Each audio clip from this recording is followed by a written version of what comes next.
So once the right people have gotten together, let me now give you an example of what such an integral hub could look like, what its mission could be, and on which lines I imagine it to be something that I could imagine myself contributing to it and getting involved in it. It has something to do where I am personally right now, the actual environment also that is immediately surrounding me, the overall situation, societal situation that is surrounding me. It also has something to do with my own personal background, what I have more experience with, and also, of course, what I find important and something to focus on given a global scale, where when I look at global problems and global trends, to create something that is not some kind of eccentric, lost in its own perspective activity, but something that tries to compensate for movements that we see on global levels and tries to help them to get into more reasonable lines and directions.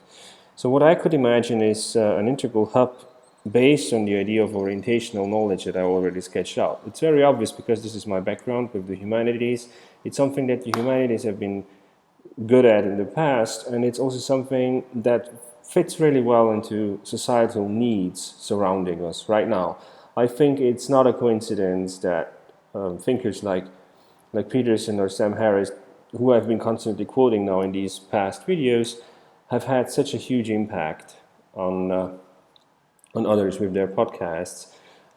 Just a few years ago, I couldn't have imagined that. When we tried to publish lectures in our philosophy department, there was nothing like the kind of massive interest that we see surrounding us right now for this kind of knowledge. And I think it can be summarized as basically orientational knowledge. The kind of knowledge that you get from Peterson, the kind of knowledge that you get from Sam Harris, even though having both of them having very different versions of reality, very different visions of reality, still the kind of knowledge that they confront you with is a knowledge that situates you as a being in this world. A knowledge that gives you a sense of who you are and who you can become. A knowledge that doesn't come as fragmented bits and pieces, but something that unifies different disciplines and helps you spot how history hangs together with psychology, how psychology hangs together with science. Something that gives you a sense of how everything fits together. And this is exactly what integral theory also has been doing, basically. So I could very well imagine an integral hub being built around this idea, the idea of making it more easy for people to, on the one hand, bring forth such a kind of knowledge, and as I described in the past videos, you need special conditions to be good at it, because by itself it doesn't happen. It's something that's pretty difficult and needs a protected space, and not only to create this kind of knowledge, but also have a space where you can share this knowledge and socialize other people into this kind of knowledge, because it doesn't just happen by writing books. It doesn't just happen by throwing it out there. It happens usually, as we've been doing it in all kinds of socialization. It happens in small communities where people meet, where people can share and exchange experiences and worldviews. So this is something that I could very well imagine to get involved in. I personally, right now, I'm not particularly interested in working, for example, with self-lamp energies, which definitely is a part of integral theory. And I would put a focus in. I would focus myself on this more general notion of orientational knowledge, which as such is something that can contribute to the whole, and which as such is not complete, but it is a starting point on which you can build. It's something that you can expand, it's something that you can scale, it's something that fits really well together with the needs of the overall societal needs, and it fixes a lot of problems we find in society. That's the major thing that I would focus on, that I find interesting. Again, orientational knowledge. On the other hand, of course, there are some practices surrounding it that are of minor relevance, but they make it alive. They actually make it really interesting. It's the things that you do in these communities, the kind of games that you play, how you structure your everyday experience there. It's something that's essential, where I don't have a lot of experience actually, and I wouldn't even know how to proceed and create something, but we have seen a lot of communities already been built and being successful in these areas already. There are communities that are not based on the notion of orientational knowledge. They're often about alternative lifestyles, about values surrounding the notion of sustainable ecology or sustainable economies and others. So I think these problems have been solved, widely solved already. What we don't see much, on the other hand, is attempts at institutionalizing, in a sense, orientational knowledge. So what I would imagine here is to bring together people with, in part, different interests, and making it possible for them to contribute their own specific competences and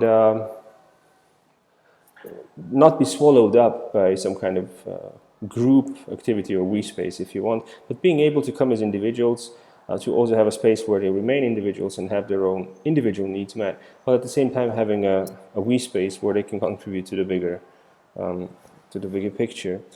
So practically, also taking into account where I'm right now, I'm in Eastern Europe, I'm in Bulgaria more specifically. Here, on the one hand, you have the need for such orientational knowledge.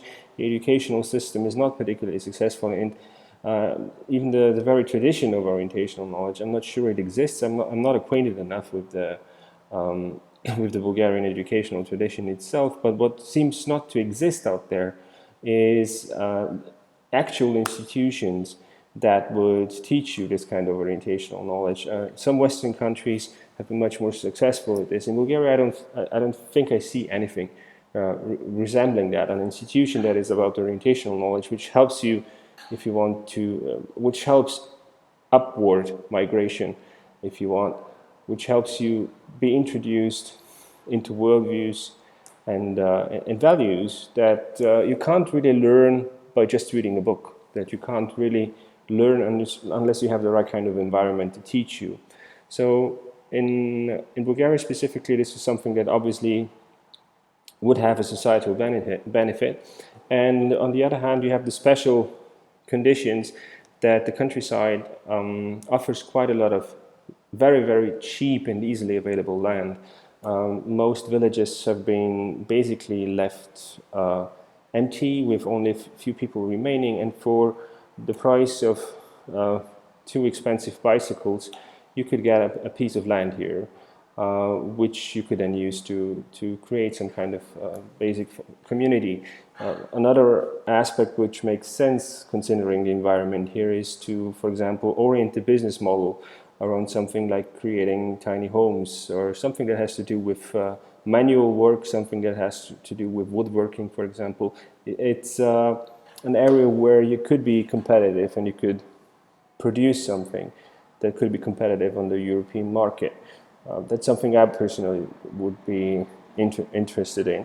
So this is not something I've really thought through, but I could imagine like these the problems that I sketched in the past videos to be solved on the lines of, for example, a small community of people owning a piece of land, which wouldn't be that big of an investment. It would be an investment of around 5 to 10,000 euros, and on the other hand, to invite people to invest in tiny homes that they then own, which are placed on this communally owned piece of land, and these owners then are offered the possibility to either get their investment back by renting the homes out, or if in the course of time that they find out they're not really, they can't really support the community itself, they can't really support the idea that the community is living, they can take these homes and can leave. So this is one way how I think it would be possible to approach this, to have the finances, how shall I say it, to have it, just to have ownership strictly separated. And on the one hand, you would have the communal part, which is that a few people with sharing specific ideas own the land, but on the other hand, the individuals wouldn't give up their personal sovereignty. They would still remain owners of and investors of the buildings that are built there, while at the same time individual personal views of these individuals who invest wouldn't block the entire project, because they wouldn't be able to block the development of communal strategies, for example. They would remain owners who wouldn't be capable of sabotaging, and you wouldn't need some kind of democratic basic agreement on every single decision that is made concerning the we space itself. This could be done by those who own the land. And what could also be done is to basically create a formal frame, or if you want, a kind of blueprint on how, for example, basic decisions are being made, or how some of the questions that I have been raising so far, what kind of solutions we can come up with, what kind of different strategies we can come up with, so that the biggest amount of different interests can be integrated into something without really being violated and without being broken. So that you can have, on the one hand, a we space, you can have some kind of community that stands in for specific values, and on the other hand, you have individuals who also have their individual needs met, like, for example, if someone wants to use their home as a personal space, they should have this ability, and they shouldn't be financially also. Those who contribute shouldn't be financially dependent on the community itself, but they should get their investment back, in other words. So they could always leave if they didn't agree with anything that they find to happen in this community. That's the direction where I would go. This is a general picture of what I could imagine to work here. Again, I think many communities are already out there that have been successful in building something and defining some basic kind of mission statement around which they gather. Also, they have been successful at creating rituals and creating practices that bind people together as a group. I will now come to the more interesting part for me, where I think I can contribute more, which is when you build something around the idea of orientational knowledge, it's not only about you and your personal development, but it's also about you sharing this kind of orientational knowledge that you have gained. And this sharing aspect is where I think I can contribute, this aspect of how to articulate whatever kind of knowledge you come up with, and how to coordinate that process of sharing with other such communities that are out there by using new media, for example, to create a vast framework and a vast, dense network of channels of mutual exchange of knowledge. And this is also something that could be there as a blueprint. The blueprint part itself is to create these channels, to create these platforms through which then such communities could communicate more effectively, communicate complex ideas more effectively.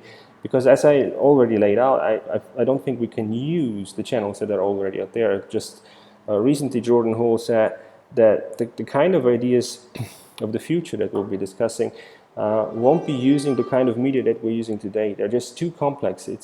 You can't communicate them by using classical media like for example, scripture and writing books. It's just not efficient enough. And that's the part that I will focus more in the next few videos to come, but you get the general gist of it. So my practical, pragmatic suggestion of like, how do you separate individual interests from collective interests, and how do you make sure that both are being met and protected, is like this very pragmatic suggestion to like have some people own the land and individuals then invest into objects that are their personal property and that would actually return the investment even if they wouldn't agree with the collective goals themselves. Oh yeah, one thing I didn't mention actually, still it would be a condition for those who own these tiny homes on the land that they would lend them out if they're not using them right then. So to have some kind of basic contract that they, because it's not only for them to have a living space, but one of the major goals is of course to have some kind of basic shelter for those who come to learn and those who come to teach. And it would be one of the major functions that they will be fulfilling with this kind of investment. It's not just them having a home, but giving someone else also the opportunity to be there. And funny enough, this conception actually fits quite well together with some other needs that we have and some other things that we've been doing all along that are not necessarily immediately connected to the notion of orientational knowledge. Like, for example, some people just want to go on vacation. They're not really thinking about doing some kind of educational vacation, but they as well could actually find something in this context that absolutely suits their personal interest, and find their individual interests met coincidentally. Just as you could have children, invite children, with families with children to these places, and they could just simply have a good time while at the same time coexisting with those who are more interested in the monkish aspect of it all, like the studying aspect of it all. And I think if you separate different spheres into different social spaces, you can make these different activities actually work together and coexist peacefully. And they can actually support each other. They can mutually complete each other. This is also really a very funny aspect of it, how monasticism itself, the aspect of monasticism which is connected to the idea of creating orientational knowledge, how it can become more complete if you invite other kinds of activities that we are already doing out there and that people have interest in.